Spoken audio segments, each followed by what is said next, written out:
الحمد لله نحمده ونستعينه ونستغفره ونؤمن به ونتوكل عليه ونعوذ بالله من شرور أنفسنا ومن سيئات أعمالنا من يهده الله فلا مضل له ومن يضلل فلا هادي له وأشهد أن لا إله إلا الله وحده لا شريك له وأشهد أن محمدا عبده ورسوله اللهم صل على محمد وعلى آل محمد كما صليت على إبراهيم وعلى آل إبراهيم إنك حميد مجيد اللهم بارك على محمد وعلى آل محمد كما باركت على إبراهيم وعلى آل إبراهيم إنك حميد مجيد أما بعد فإن خير الحديث كتاب الله وخير الهدي هدي محمد صلى الله عليه وسلم وشر الأمور محدثاتها وكل محدثة بدعة وكل بدعة ضلالة وكل ضلالة في النار. أعوذ بالله من الشيطان الرجيم بسم الله الرحمن الرحيم قل أرأيتم إن كان من عند الله ثم كفرتم به من أضل ممن هو في شقاق بعيد سنريهم آياتنا في الآفاق وفي أنفسهم حتى يتبين لهم أنه الحق أولم يكفي بربك أنه على كل شيء شهيد ألا إنهم في مرية من لقاء ربهم ألا إنه بكل شيء محيط. ہر قسم کی تعریفیں بڑھائیں کبریائیں اللہ وحدہ لا شریک کے لیے جو اس کائنات کا خالق مالک مدبر الامور ہے. بے شمار اور ان گنت درود و سلام سید القومین خاتم النبیین محمد الرسول اللہ صلی اللہ علیہ وسلم کی ذات گرامی پہ.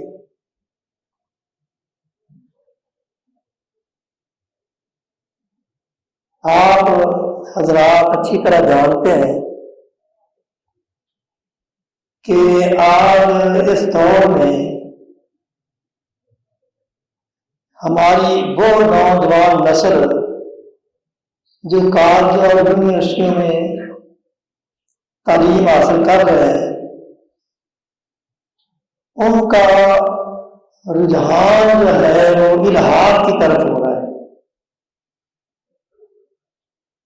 یعنی وہ ایسی باتیں کرتے ہیں جس سے یہ معلوم ہوتا ہے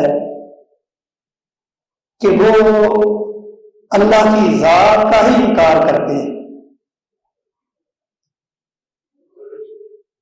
اور اللہ تعالیٰ نے قرآن مجید میں ایسے لوگوں کا رد کیا ہے، بلکہ اللہ تعالیٰ فرماتے ہیں کہ جو میری ذات کا انکار کرتے ہیں، یعنی یہ فتنہ کوئی نیا فتنہ نہیں ہے، یہ ان پرانے فتنوں میں سے ایک فتنہ ہے جو رسول اللہ صلی اللہ علیہ وسلم جب دنیا میں تشریف لائے تھے یہ فتنہ اس وقت بھی موجود تھا اور اس سے پہلے بھی یہ فتنہ موجود تھا.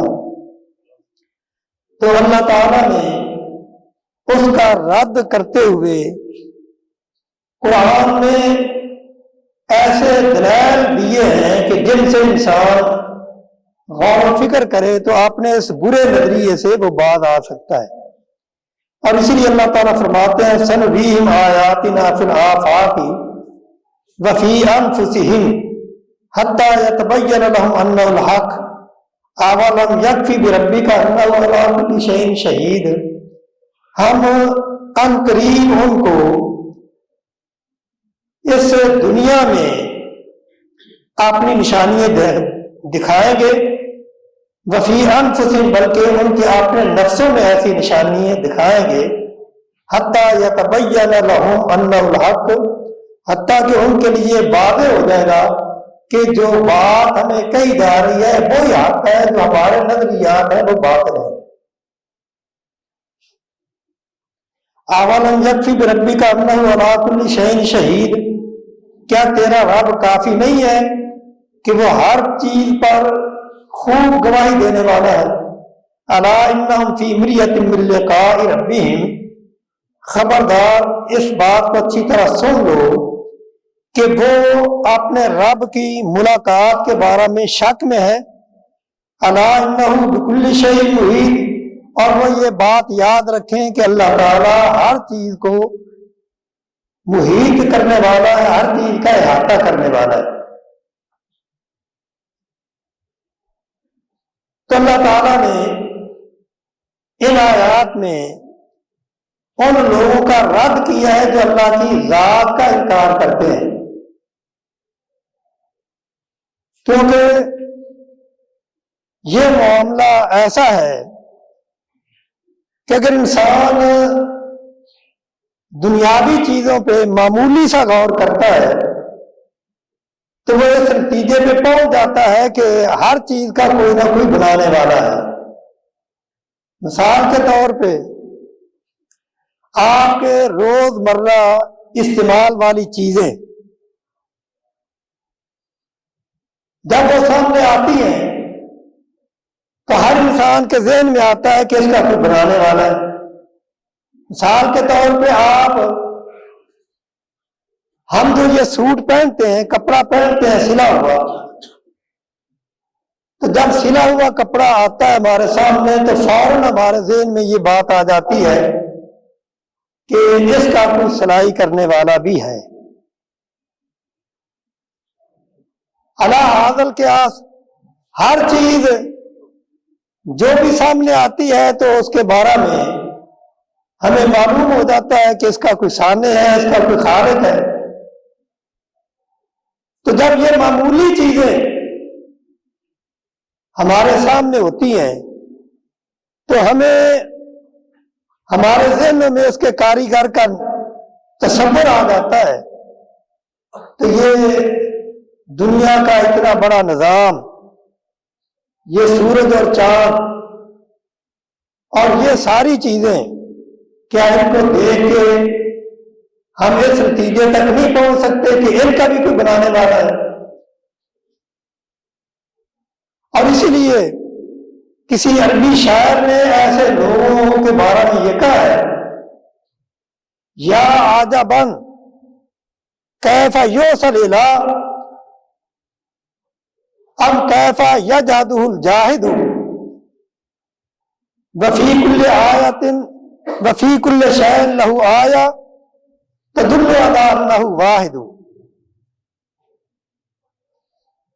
کہ بڑی تعجب کی بات ہے اللہ کی نافرمانی کرنے والے اس کی نافرمانی کیسے کرتے ہیں، کیونکہ ہر چیز میں اللہ کے وجود کی نشانی موجود ہے، جس سے یہ پتہ چلتا ہے کہ اللہ تعالیٰ کی ذات موجود ہے۔ اور یہی وجہ ہے کہ اللہ تعالیٰ نے قرآن کی ابتدا میں یہ کہا کہ یا ایھا الناس اعبدوا ربکم الذی خلقکم والذین من قبلکم لعلکم تتقون الذی جعل لکم الارض فراشا والسماء بناء وانزل من السماء ماء فاخرج به من الثمرات رزقا لکم فلا تجعلوا للہ اندادا وانتم تعلمون۔ اے لوگوں، تم ایک اللہ کی عبادت کرو جس نے تمہیں پیدا کیا ہے، تم سے پہلے لوگوں کو پیدا کیا ہے تاکہ تم بچ جاؤ۔ وہ ذات وہ ہے جس نے زمین کو تمہارے لیے فرش بنایا، آسمان کو چھت بنایا، وَأَنزَلَ مِنَ السَّمَاءِ مَاءً، اور آسمان سے پانی نازل کیا، فَأَخْرَجَ بِهِ مِنَ الثَّمَرَاتِ رِزْقًا لَكُمْ، اور اس پانی کے ذریعے اللہ تعالیٰ نے تمہارے لیے پھل اگائے، پھل پیدا کیے، رزق پیدا کیا۔ فلا تجعلوا للہ اندادا وانتم تعلمون، تو لہذا ان چیزوں کو دیکھتے ہوئے تمہیں اللہ کی ذات پہ یقین آ جانا چاہیے، اللہ کی ذات کو مان لینا چاہیے، اللہ کے ساتھ کسی کو شریک نہیں بنانا چاہیے۔ کیونکہ یہ جو ملحد لوگ ہیں وہ تو اللہ کی ذات کا انکار کرتے ہیں، کہتے ہیں اللہ ہے ہی کوئی نہیں، یہ نظام خود بخود چل رہا ہے۔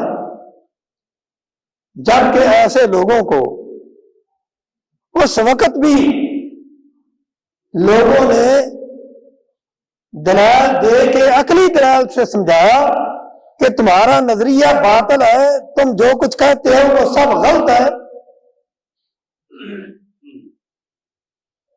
اور ایک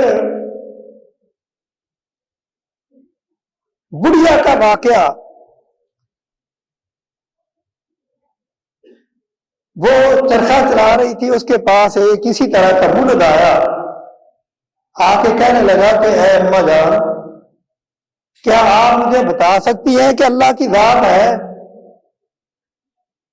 اس نے کہا ہاں بتا سکتی ہوں میں، اللہ کی ذات ہے۔ تو اس نے کہا مجھے عقلی طور پہ بتانا۔ وہ چرخہ چلا رہی تھی، چرخے کو اس نے چرخہ چلانا چھوڑ دیا۔ اس نے کہا مجھے یہ بتا کہ یہ چرخہ کیوں نہیں چل رہا؟ وہ کہنے لگا کہ اس لیے چل رہا کہ آپ نے چلانا چھوڑ دیا۔ تو اس نے کہا کہ تجھے اتنی عقل نہیں کہ یہ چھوٹا سا چرخہ اگر اسے میں نہ چلاؤں تو یہ کھڑا ہو جاتا ہے، یہ نہیں چلتا، اپنا کام بند کر دیتا ہے۔ تو یہ دنیا کا اتنا بڑا نظام،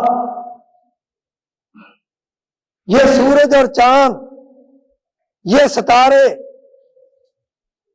یہ دن رات چل رہے ہیں، اپنا کام کر رہے ہیں، کیا تیرا کیا خیال ہے کہ ان کو چلانے والا کوئی نہیں؟ یعنی ایک چھوٹا سا چرخہ تو بغیر چلانے والے کے نہیں چلتا، تو یہ دنیا کا اتنا بڑا نظام یہ بغیر کسی چلانے والے کے کیسے چل سکتا ہے؟ تو یہ اس بات کی دلیل ہے، عقلی دلیل ہے کہ اس دنیا کا چلانے والا ہے، اور وہ کون ہے؟ وہ اللہ ہے۔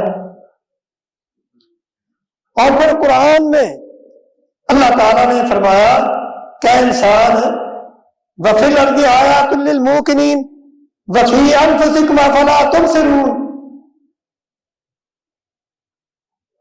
اس زمین میں اللہ کی پہچان کی بڑی نشانی ہے، لیکن کن کے لیے؟ جو یقین کرنے والے ہیں۔ وفی انفسکم افلا تبصرون، اگر انسان اپنے نفس پہ غور کرے تو اللہ تعالیٰ کو پہچاننے کی نشانی ہے اس کے اپنے نفس پہ موجود ہے۔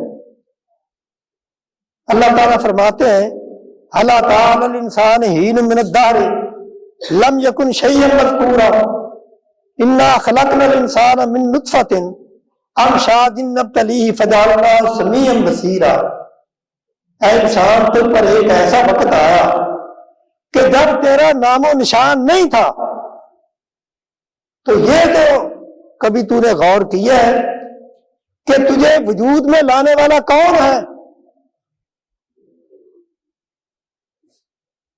انا خلقنا الانسان من نطفۃ امشاج، ہم نے اس انسان کو ایک ایسے نطفے سے پیدا کیا جو مرد اور عورت کا ملا ہوا تھا۔ تو اس نطفے کو پیدا کرنے والا، اس میں جان ڈالنے والا کون ہے؟ اللہ ہے۔ اور پھر اسی طرح کا معاملہ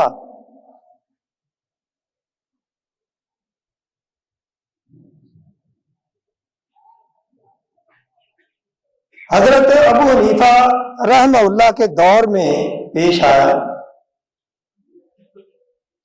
اس طرح کے ملحد لوگ ان کے کہنے لگے کہ اے امام صاحب، ہم نے سنا ہے کہ آپ بڑے عقل مند ہیں، تو ہم آپ سے مناظرہ کرنا چاہتے ہیں۔ ہم کہتے ہیں کہ اللہ تعالیٰ موجود نہیں ہے، یہ نظام دنیا کا خود بخود چل رہا ہے، تو آپ ہمیں عقلی طور پہ یہ ثابت کریں کہ اللہ تعالیٰ کی ذات موجود ہے۔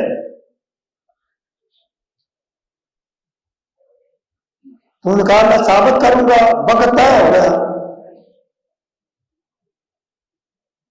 لیکن امام ابو حنیفہ رحمہ اللہ جان بوجھ کے اس طے شدہ وقت سے تھوڑے سے لیٹ آئے۔ جب وہاں لیٹ پہنچے تو انہوں نے اعتراض کر دیا کہ آپ وقت سے نہیں آئے۔ تو انہوں نے کہا کہ میں تو میں وقت پہ جاتا، لیکن جب میں آپ کی طرف آ رہا تھا تو میرے پاس کچھ لوگ آئے، انہوں نے میرے سامنے ایک ایسا مسئلہ رکھا جس کی وجہ سے میں بڑا پریشان ہوا، اور میں اس میں غور و فکر کرتا رہا کہ یہ چیز جو کہہ رہے ہیں یہ کیسے ہو سکتی ہے۔ انہوں نے کہا کہ وہ کیا چیز تھی؟ انہوں نے فرمایا کہ وہ چیز یہ تھی کہ انہوں نے میرے سامنے یہ پیش کیا کہ ایک بہت بڑا جہاز ہم نے دیکھا ہے جو سمندر میں چل رہا ہے، اور اس کے اوپر تجارتی بہت سارا سامان رکھا ہوا ہے، اور اس کا چلانے والا کوئی نہیں، جہاز اکیلا ہے، اس کا انتظام کرنے والا کوئی آدمی وہاں نہیں ہے، وہ خود ہی چلتا ہے، جہاں پہنچنا ہوتا ہے وہاں خود ہی پہنچ جاتا ہے، اور سمندر کی جو بڑی بڑی موجیں ہیں ان کا بھی وہ خود ہی مقابلہ کرتا ہے، ان کو چیرتا ہوا ساحل پہ پہنچتا ہے، وہاں سامان خود ہی اترتا ہے اور پھر وہ اپنی منزل کی طرف چل دیتا ہے۔ تو میں بڑا پریشان ہوا کہ یہ معاملہ کیسے ہو سکتا ہے۔ وہ فوراً کہنے لگے کہ امام صاحب، ہم نے تو سنا تھا آپ بہت عقل مند ہیں، اب ایسی بات کوئی عقل مند کر سکتا ہے؟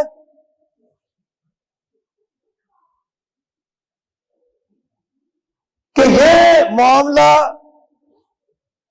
جہاز والا، جہاز کو چلانے والا کوئی نہ ہو اور وہ سمندر میں خود ہی چلے، خود ہی سامان لوڈ بھی کرے اور رکھے بھی۔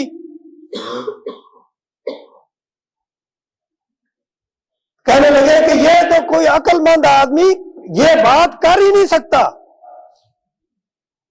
تو امام صاحب نے فوراً یہ بات کہی کہ عقل کے اندھو، اگر یہ بات کوئی عقل مند نہیں کر سکتا تو جو بات تم کہتے ہو، جو بات تم کہتے ہو کہ اتنا بڑا نظام وہ بغیر کسی چلانے والے کا چل رہا ہے، یہ کیسے ہو سکتا ہے؟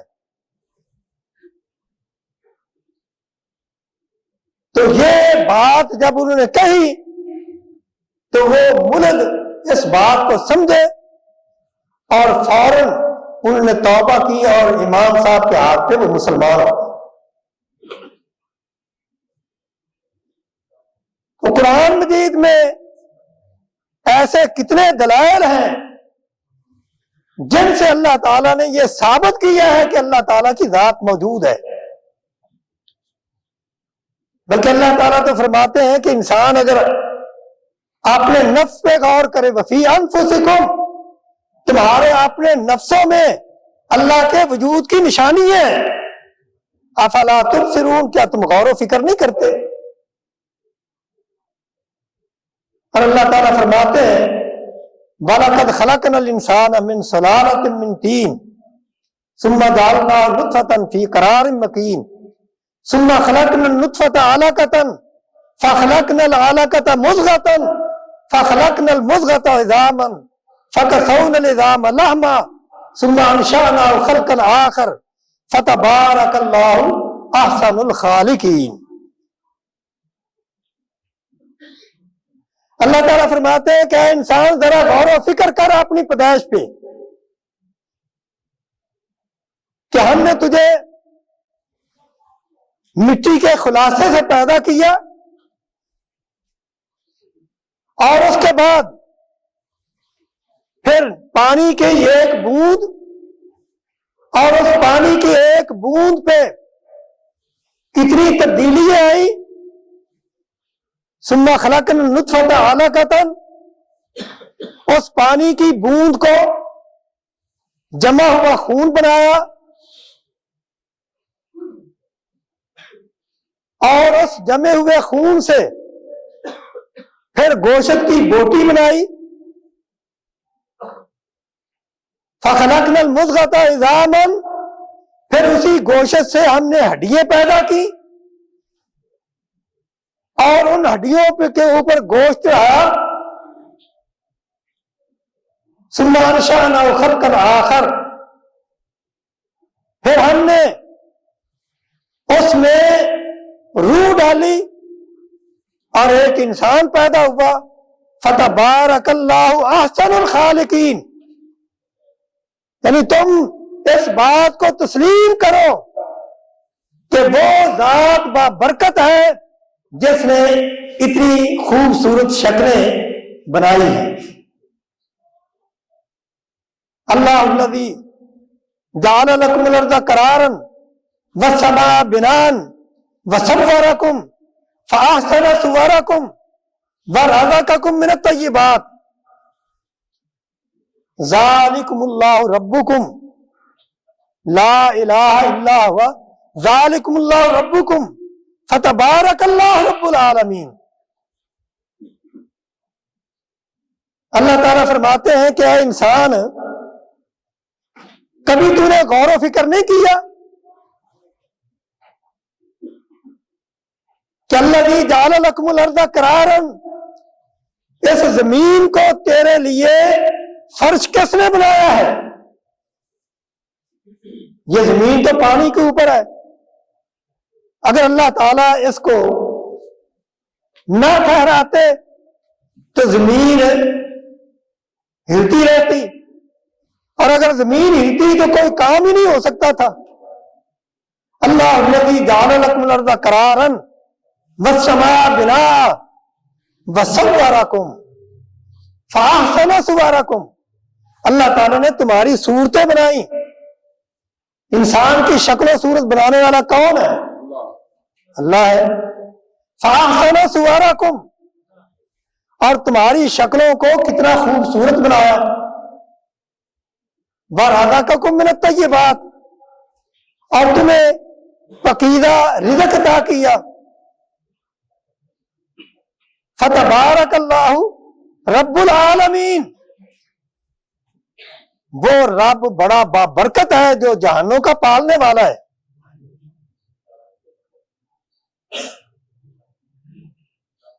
تو گویا کہ اللہ تعالیٰ انسان کو جھنجھوڑتے ہیں کہ اگر میری ذات کو پہچاننا ہے تو اپنے آپ پہ غور کرو، انسان اپنے نفس پہ غور کرے۔ اور اللہ تعالیٰ فرماتے ہیں یخلقکم فی بطون امہاتکم خلقا من بعد خلق فی ظلمات ثلاث ذالکم اللہ ربکم لا الہ الا ہوا فانا تؤفکون۔ اللہ تعالیٰ فرماتے ہیں کہ اللہ تعالیٰ نے تمہیں پیدا کیا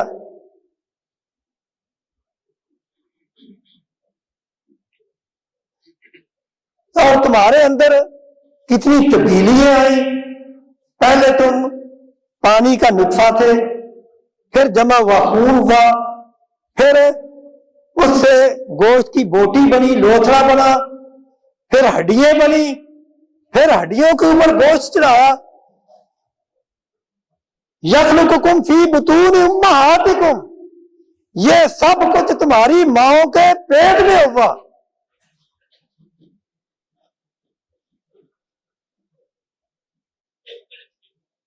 تمہاری ماؤں کے پیٹ میں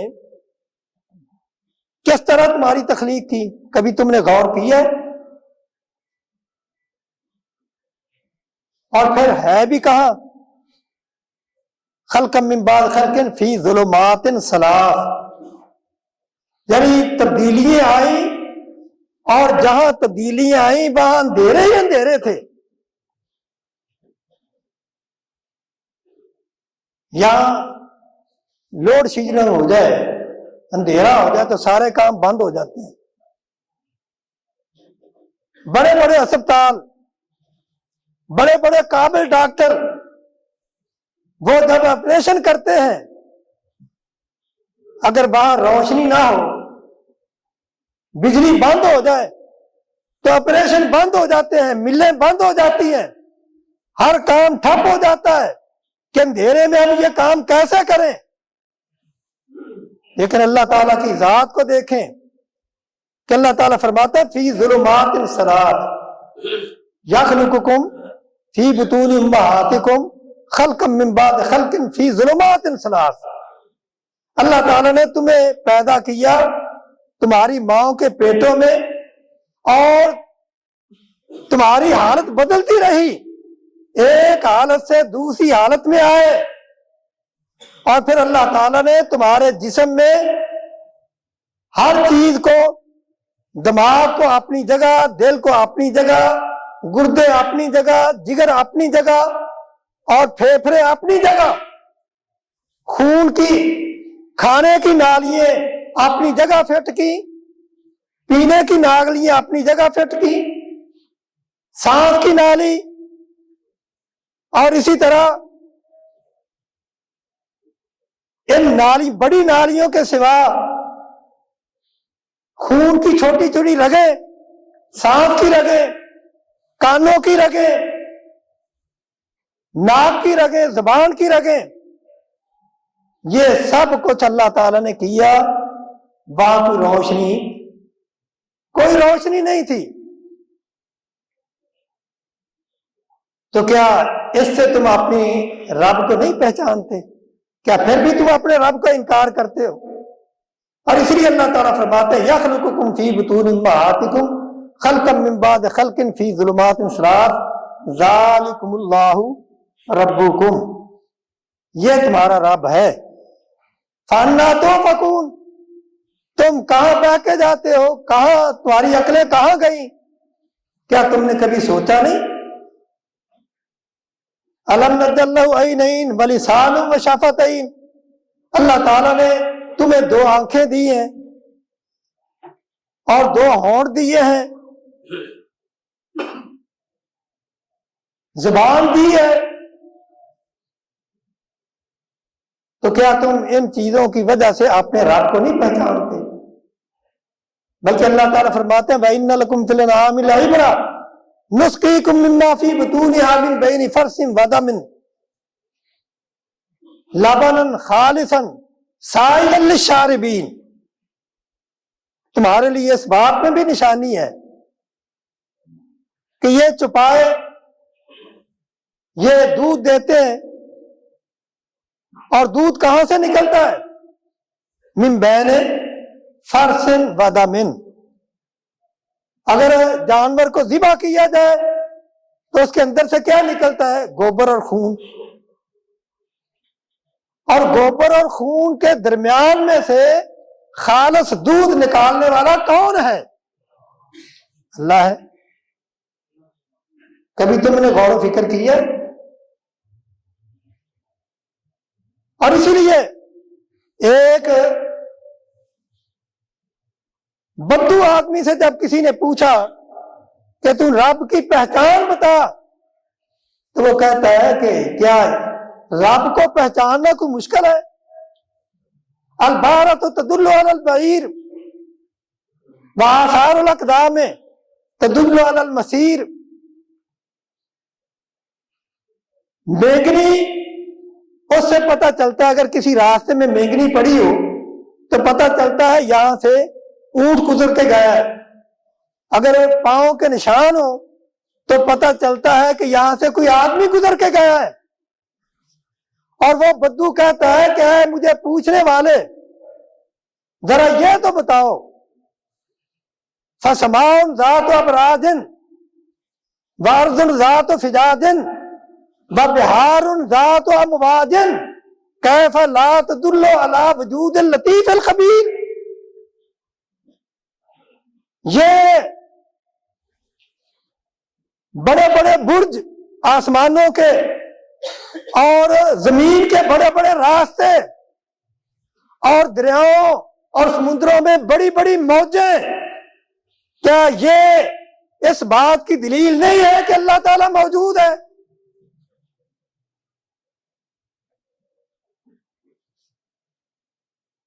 امام شافعی رحمہ اللہ سے کسی نے پوچھا کہ عقلی طور پہ ہمیں بتایا جائے کہ اللہ کی پہچان کیا ہے، تو انہوں نے بتایا کہ مجھے یہ بتاؤ کہ توت کا ایک پتا ہے، اسے ریشم کا کیڑا کھائے تو اس سے کیا نکلتا ہے؟ ریشم بنتا ہے۔ اگر شہد کی مکھی اس کا رس چوسے تو اس سے شہد نکلتا ہے، پتا ایک ہی ہے۔ اور وہی پتا اگر گائے اور بکری کھائے تو اس سے دودھ نکلتا ہے، وہی دودھ کا پتا اگر ہرن کھائے تو اس سے کستوری نکلتی ہے۔ خوراک ایک ہے اور اس کے فوائد مختلف ہیں، اس کا نتیجہ مختلف نکلتا ہے، تو یہ مختلف نتیجے نکالنے والا کون ہے؟ اللہ ہے۔ کیا اللہ کے سوا کوئی ایسا کر سکتا ہے؟